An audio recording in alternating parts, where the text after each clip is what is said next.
Je n'avais jamais vu le maître du MC d'aussi souriant que ce mercredi. Pas un élève ne reçut la bastonnade. La verge de cognacier devenait un accessoire de fantaisie, un de ces objets inutiles que l'on tient pour occuper les doigts.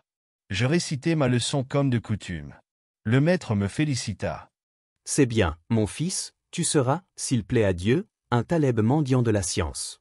Qu'Allah t'ouvre les portes du savoir. » Avant d'aller déjeuner, le FK nous fit signe de nous taire. Dans le silence général, il nous parla de la Hakoura, la fête du Nouvel An. Nous devions la célébrer dignement selon l'usage. Notre MC serait illuminé à partir de minuit. Tous les élèves viendraient pour inaugurer la nouvelle année dans la joie et dans le travail. Nous avions 15 jours pour préparer la fête. Chacun devait apporter la contenance d'un bol d'huile d'olive pour alimenter les lampes, l'école serait blanchie à la chaux, les vieilles nattes changées et remplacées par des nattes neuves. Le FK nous demanda de mettre nos parents au courant de ces dispositions. Il comptait sur leur générosité.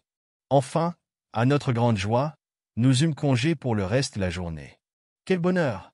Je courus à la maison en faire part à ma mère. Fatma Bzuya m'apprit qu'elle était absente. Lala Aïcha, son amie, était venue la chercher, il y avait de cela 1 heure environ. Ma joie se transforma en appréhension, bientôt en inquiétude. Cette sortie avait certainement une relation quelconque avec l'affaire Moulay-Larbi, le mari de Lala Aïcha. Peut-être un nouveau différend l'opposait-il encore à ce démon d'Abdelkader, fils de je ne sais qui? Ne l'avait-on pas enfermé dans une sombre prison? Cela sentait le pacha, le prévôt et leur sbire. Ma mère avait laissé la clé sur la porte de la chambre. J'entrai. Les objets ne me reconnaissaient plus, ils m'opposaient un visage hostile. Ils s'amusèrent à m'effrayer, ils se transformaient en monstres, redevenaient objets familiers, empruntaient de nouveaux masques de bêtes d'apocalypse. Je me tenais sur un matelas, terrifié, la gorge sèche, attendant le retour de ma mère, seule personne capable de me délivrer de ces sortilèges. Je ne bougeais pas, de peur d'exciter l'animosité des êtres qui m'épiaient derrière chaque chose. Des siècles passèrent. Les patronnants de ma mère me parvinrent du rez-de-chaussée. Je l'entendis tousser. La pièce reprit son aspect de tous les jours. Un rayon de soleil anima les mosaïques décolorées. Ma mère, essoufflée, s'arrêta sur le palier. Je me précipitai à sa rencontre. Fatma Bzuya écaillait de petits poissons ciselés comme des bijoux. Elle reposa son couteau, se lava vaguement les mains, s'essuya à un torchon qu'elle portait en guise de tablier et sans poser de questions attendit que maman lui révéla l'objet de son absence. Ma mère, mystérieuse, lui fit promettre la plus grande discrétion. Ensuite, elle se lança dans un long discours chuchoté de bouche à oreille, accompagné de mimiques, de larges gestes des 2 bras, scandés de soupirs, illustrés de hochements de tête. Fatma écoutait de tout son corps tendu, ses yeux suivaient chaque geste, ses doigts esquissaient inconsciemment des mouvements brefs. Aux soupirs de ma mère, elle répondait par des soupirs, aux hochements de tête par des hochements de tête. Le récit s'arrêta court. Fatma, la main droite sur la joue, la main gauche sur le cœur, répétait « Dieu. Dieu. Dieu. » Oui, disait ma mère. oui. Tout cela fend le cœur et ne peut laisser indifférente l'âme tendre d'un musulman. On ne peut pas souhaiter à son pire ennemi ce qui vient d'arriver à Lala Aïcha, mais le croyant doit remercier Dieu, même dans le malheur. Elle finit par s'apercevoir de ma présence. Elle m'invita à la suivre. Elle se débarrassa de son haïk, quitta ses chaussures de basane noire. « Je vais te donner à manger, tu dois mourir de faim. » Me dit-elle. Elle sortit de la réserve à provisions une poterie vernissée d'un brun rouge, y introduisit tout l'avant-bras et finit par extraire une longue lanière de viande de conserve. J'aimais la viande de conserve. Elle me servit dans un plat des morceaux gros comme le pouce, nageant dans une graisse délicieuse qu'elle avait réchauffée avec soin. Le pain était frais et parfumé à l'anis. Je mangeais seul. Ma mère disparut. Je savais qu'elle chuchotait quelque part à Rama, la locataire du premier, la nouvelle histoire de Lala Aïcha, après lui avoir fait promettre le secret. Je savais aussi que je n'avais qu'à attendre. Je glanerai un mot ici, un autre là, je saurai de quoi il s'agit. Je finis en hâte de manger. J'allais rejoindre ma mère sur la terrasse où Rama, en effet, assise à l'ombre, sur une peau de mouton, se peignait les cheveux. Elle avait interrompu son travail et écoutait. Sa chevelure noire enduite d'huile d'olive se répandait sur ses épaules. Ma mère disait « La pauvre femme a tout vendu. Même les rats n'ont plus rien à se mettre sous la dent. Et l'argent? Interrogea Rama. Ma mère s'empressa de la renseigner. L'argent servira à acheter du matériel à Moulay Larbi et à assurer les premiers frais d'installation de son nouvel atelier. Rama hocha la tête pour montrer qu'elle avait parfaitement compris. Elle approuvait. C'est très bien. Très bien. Se sentant encouragée, ma mère expliquait. Lala Aïcha, chérifa d'une grande tante, ne peut pas laisser son mari déchoir aux yeux de la corporation des babouchiers et de patrons devenir simple salarié. Le croyant dans ce monde rencontre de nombreux obstacles, l'essentiel pour lui est de surmonter toutes les difficultés sans jamais se révolter contre son créateur. Moulay Larbi, homme généreux, mérite qu'une femme aux sentiments nobles se dépouille de ses bijoux et de son mobilier afin qu'il ne perde pas la face aux yeux de ses pairs. Lala Aïcha fait une bonne action. Dieu la lui rendra au centuple, le jour où le fils ne peut venir en aide à son père, le jour où le père ne peut dérober les enfants de son sang à la sentence du suprême juge. Seules nos bonnes et nos mauvaises actions pèseront dans la balance. Faibles et chétifs comme nous sommes, nous ne pouvons compter que sur la miséricorde d'Allah l'Omnipotent. Rama lui fit écho. Qu'il soit glorifié. Il n'y a de Dieu que lui. Le silence régna. Rama continua à tirer sur ses cheveux à l'aide d'un peigne de corne. Ma mère se mit debout, poussa un long soupir, dit enfin. J'ai aidé de mon mieux Lala Aïcha dans ses démarches, maintenant, je me sens triste et fatiguée. Nous nous engageâmes dans l'escalier, ma mère et moi. Des cris, des hurlements déchirèrent l'atmosphère.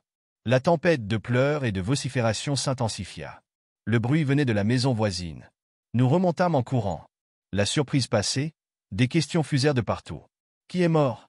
Qui est mort? Des groupes de femmes s'étaient formés au-dessus des murs qui surplombaient notre terrasse et celle de la maison d'où partaient les cris de désespoir. Elles jacassaient, expliquaient, gesticulaient, tendaient le cou pour entendre de nouveaux hurlements. On distinguait dans le vacarme une voix plus grêle que les autres se lamenter.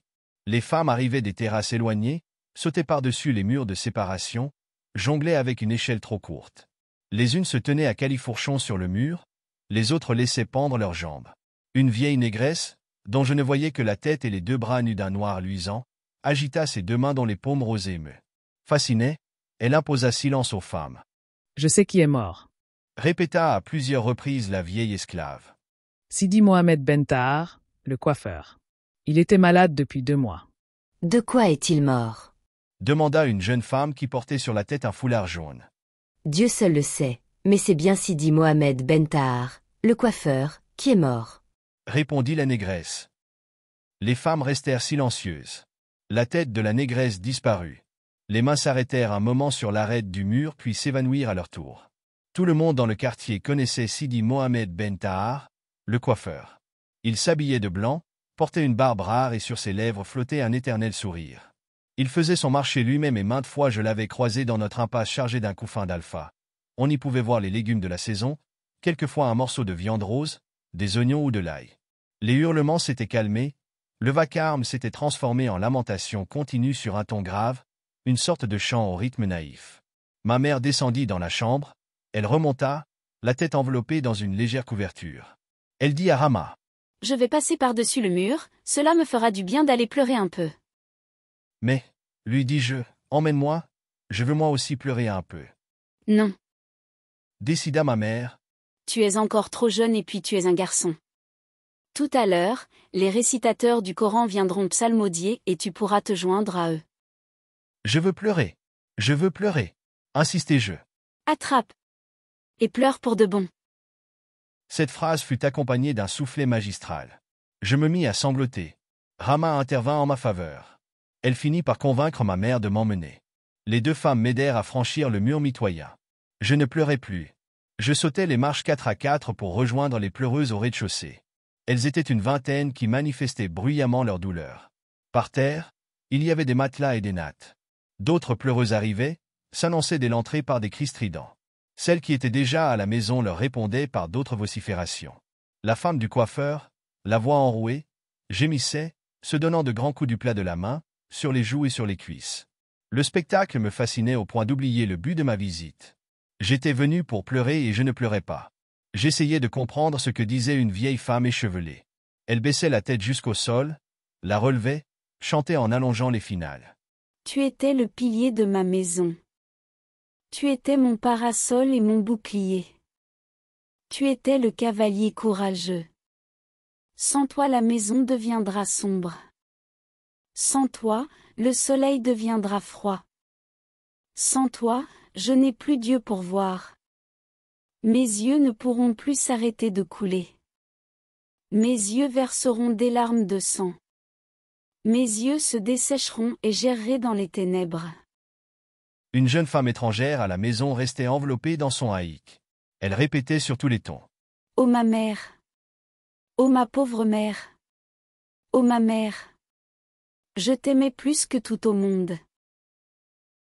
Certaines octaient sans rien dire, d'autres invoquaient les saints, adressaient de ferventes prières à Dieu et à son prophète. Dans un coin, des enfants pleurnichaient. Je m'approchai d'eux. Je trouvai Zineb. Elle déployait de vains efforts pour faire comme les autres, se frottait les yeux, mais aucune larme n'en coulait. Ils étaient toujours aussi secs et aussi brillants que quand elle me faisait quelque misère. Je la regardai un moment et d'un mouvement aussi prompt qu'inattendu, je lui envoyai un coup de poing sur le nez. Des torrents de larmes lui inondèrent le visage. Ses cris dominèrent le tumulte. Je me sauvai sur la terrasse. J'avais perdu de vue ma mère. Je savais qu'elle devait gémir, vociférer tout à son aise, sans s'occuper de ses voisines. Les psalmistes furent annoncés à la porte de la maison. Les femmes se réfugièrent au premier étage.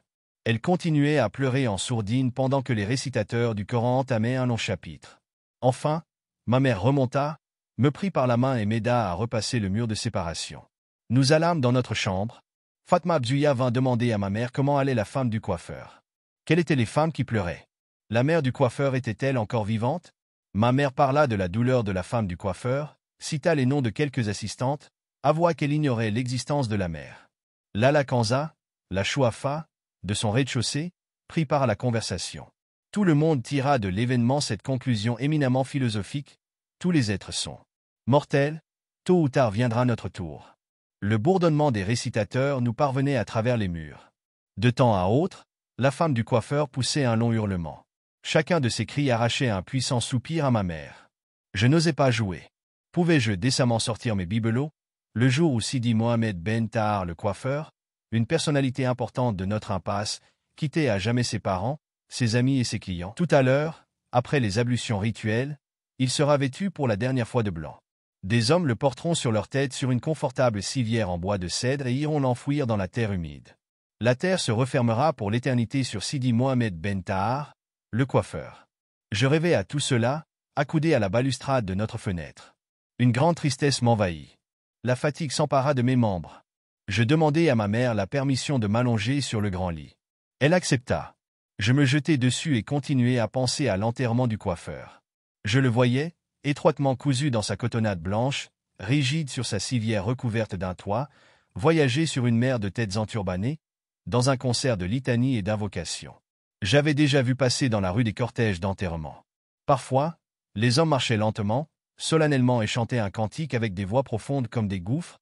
Parfois ils étaient très peu nombreux et pressaient le pas. Ils se contentaient de répéter d'une voix de tête la formule de l'unité de Dieu, la Shahada, il n'y a de Dieu qu'Allah et Mohammed et son prophète. J'avais vu même des morts découverts, posés simplement sur la civière et sans personne pour les accompagner à leur dernière demeure. J'avais trouvé cela infiniment triste. Mon père, à qui j'avais fait part de mon impression, trouva cette histoire pour me consoler. Dans un souk très fréquenté, tenait boutique Sidi. J'en ai oublié le nom. C'était un homme pieux, honnête et courtois envers tout le monde. Chaque fois qu'un cortège funèbre traversait le souk, ce saint personnage prenait ses babouches, les enfilait en hâte, et accompagnait le mort jusqu'au cimetière. Un jour, vinrent à passer 2 croque-morts transportant la civière où gisait le cadavre d'un mendiant que personne n'accompagnait. L'homme se leva, prit ses babouches de dessus l'étagère où il les rangeait chaque jour, mais resta debout sans les enfiler. Il finit par les remettre à leur place. Les boutiquiers jugèrent sa conduite peu charitable. Il n'accompagne que les cortèges d'enterrement de riches, dirent-ils. Sidi, qui surprit leur murmure, leur déclara: Êtes-vous des croyants? Alors, écoutez pourquoi je n'ai pas accompagné ce frère jusqu'à sa tombe. Quand j'ai pris mes babouches, j'en avais l'intention, mais j'ai vu arriver derrière la civière une foule immense d'êtres d'une incomparable beauté. C'étaient les anges du paradis. Moi, simple pécheur, je n'ai point osé me mêler à ces formes de lumière. Un ami de Dieu s'en allait dans la miséricorde de son Créateur. J'étais heureux de le savoir et me rassis parmi mes épices. Chaque fois que je rencontrais deux croque-morts portant un cadavre solitaire, je répétais avec eux « Dieu t'accompagne, ô étranger, sur cette terre ». J'ajoutais aussi mentalement « Lui aussi rejoint sa tombe accompagné d'une foule d'anges d'une incomparable beauté ». J'en étais tout heureux. Les cris et les hurlements reprenaient avec une intensité croissante. Ils transperçaient les murs, déferlaient comme le bruit des vagues ou le déchaînement d'une tempête. Les femmes de notre maison lâchèrent leur ouvrage. Elles se mirent à pleurer, à gémir près de leurs brassereaux et de leurs marmites. Le corps devait probablement quitter la maison. C'était un moment pathétique. J'entendais toujours le bourdonnement des psalmistes. Le soleil se cacha derrière un nuage, une immense peine s'abattit sur la terre. J'éclatai en sanglots. Ma mère affolée oublia le coiffeur et son enterrement et se précipita pour me demander les raisons de mes larmes. Elle me questionnait, inquiète. « Où t'as-tu fait mal? Un insecte t'a-t-il piqué? As-tu des coliques ?» Je reniflais de plus belle, je ne répondais pas. La crise dura un long moment. Je refusais de manger. Ma mère avait fait cuire des lentilles à la tomate et aux oignons. Je les aimais d'habitude, mais je ne voulais pas y toucher. Je restais allongé sur le lit. Ma mère étendit sur moi une couverture de laine grêge ornée aux extrémités de bandes rouges. Je somnolais jusqu'à l'arrivée de mon père, tard dans la soirée. J'acceptais de boire un verre de lait et me replonger sous la couverture. Mon père parut très préoccupé à mon sujet. Il me toucha les tempes plusieurs fois, me prit la main, arrangea ma couverture avec des gestes d'officiant. Je voyais ses lèvres remuer. Je savais qu'il récitait quelque invocation ou quelque verset au pouvoir salvateur. Je vais peut-être mourir, moi aussi, pensais-je. Peut-être aurais-je, derrière mon cercueil, des anges beaux comme la lumière du jour. J'imaginais le cortège, quelques personnes du quartier, le FK de l'école coranique, mon père, plus grave que jamais et des anges, des milliers d'anges vêtus de soie blanche.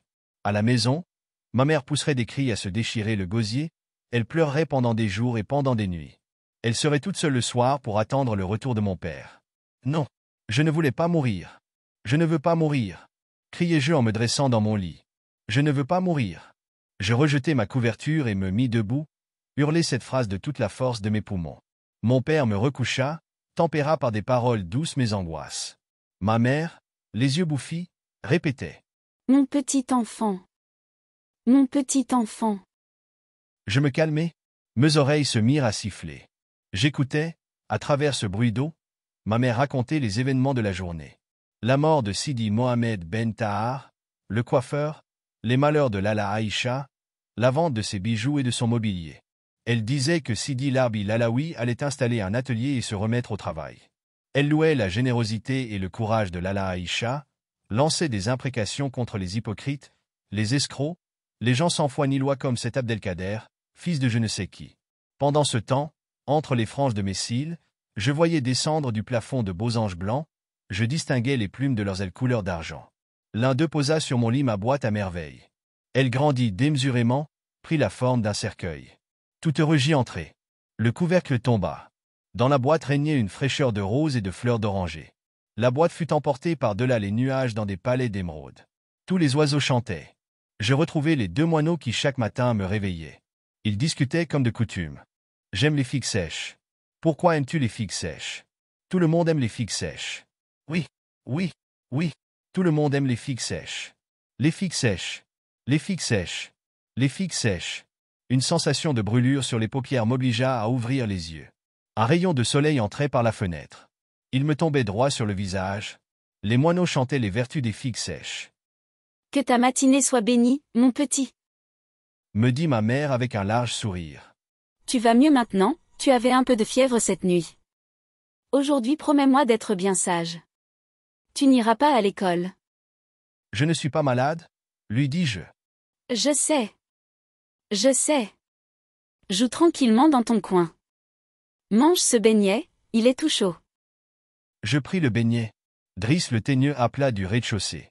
Il arrivait avec les provisions pour la journée. Ma mère descendit les chercher. J'entendis Fatma Bzouya qui disait. Déjà de la mauve. Elle est d'abord vert. Ma mère répondit par une phrase que je ne saisis pas.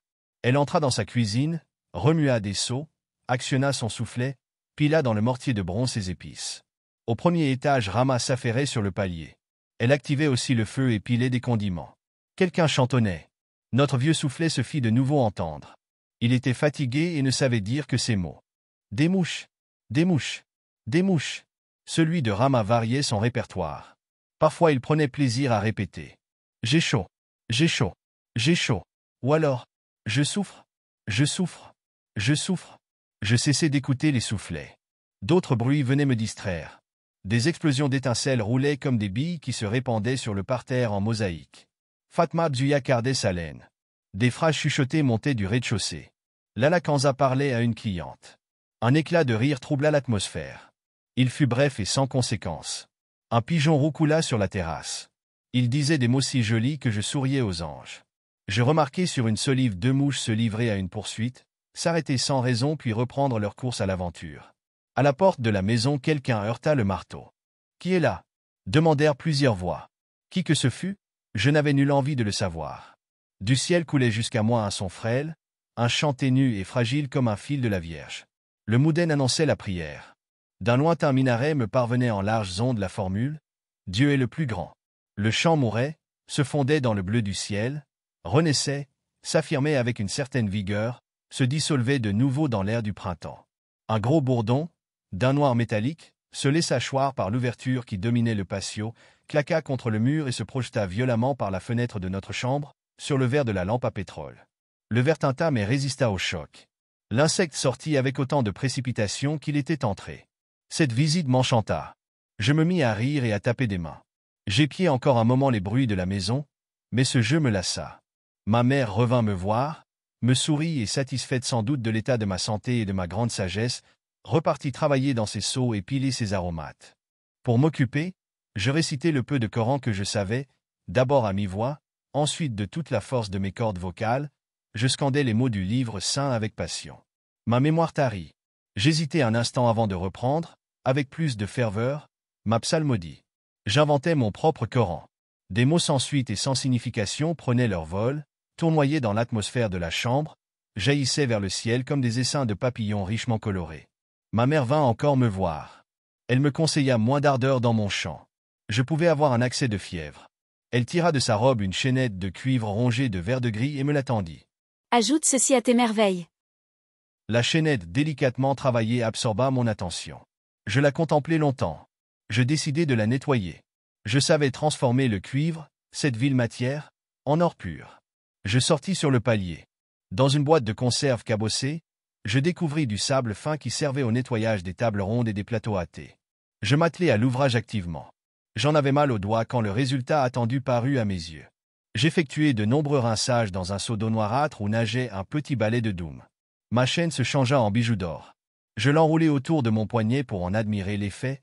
Je la tenais par les deux bouts, me l'appliquai sur la poitrine, sur le front, je m'en faisais un bracelet. Je sortis ma boîte. J'étalai toutes mes richesses sur une couverture. Les plus humbles de mes boutons et de mes clous, par une opération de magie dont j'avais seul le secret, se muèrent en joyaux. Absorbé dans la contemplation de mes trésors, je n'avais pas vu entrer le chat de Zineb. Il ronronna tout contre moi. Je ne le craignais pas. Je décidai de l'associer à ma joie, de lui ouvrir les portes de mon univers. Il s'intéressa gravement à mes discours, allongea la patte pour toucher mon cabochon de verre taillé, regarda avec étonnement ma chaîne d'or. Je lui en fis un collier. Il se montra d'abord tout fier. Il essaya ensuite de l'arracher. Elle ne céda pas à ses coups de griffe. Il se mit en colère, s'affola et partit en flèche, la queue hérissée, les yeux dilatés d'inquiétude. Je courus derrière lui pour récupérer mon bien. Le maudit chat resta sourd à mes appels. Il ne voulait rien avoir de commun avec moi, il grimpait les marches de l'escalier, crachait des menaces. J'alertai ma mère, demandai secours à Fatma Bzuya, à Rama et même à mon ennemi Zineb, la propriétaire de ce démon quadrupède. Tout le monde se précipita sur la terrasse mais le chat, ne sachant pas pourquoi on le poursuivait, s'usait les griffes à grimper le long d'un mur d'une hauteur vertigineuse. J'étais furieux contre le chat. Les femmes essayèrent de me consoler. Il reviendra ce soir, Zineb te rendra ta chaîne. Zineb, c'était elle qui l'avait chargé de venir se frotter contre moi, abuser de ma gentillesse et me voler mon plus beau bijou. Je suffoquais de colère et d'indignation. Ma rage se déchaîna, je me précipitai sur Zineb. Je lui enfonçai les ongles dans les joues, lui arrachai les cheveux par touffes, lui envoyai de formidables coups de pied dans le ventre. Elle se défendit, la brute, avec violence, me tira les oreilles, me renversa par terre, me marcha sur la poitrine. Les femmes criaient, essayaient de nous séparer et recevaient des coups de poing et des coups de tête des deux adversaires. Enfin ma mère réussit à me maîtriser. Elle m'amena dans la chambre, me plongea la tête dans un seau d'eau, m'essuya le visage avec un torchon et m'intima l'ordre de me coucher. La poitrine encore secouée de sanglots, je m'endormis presque immédiatement.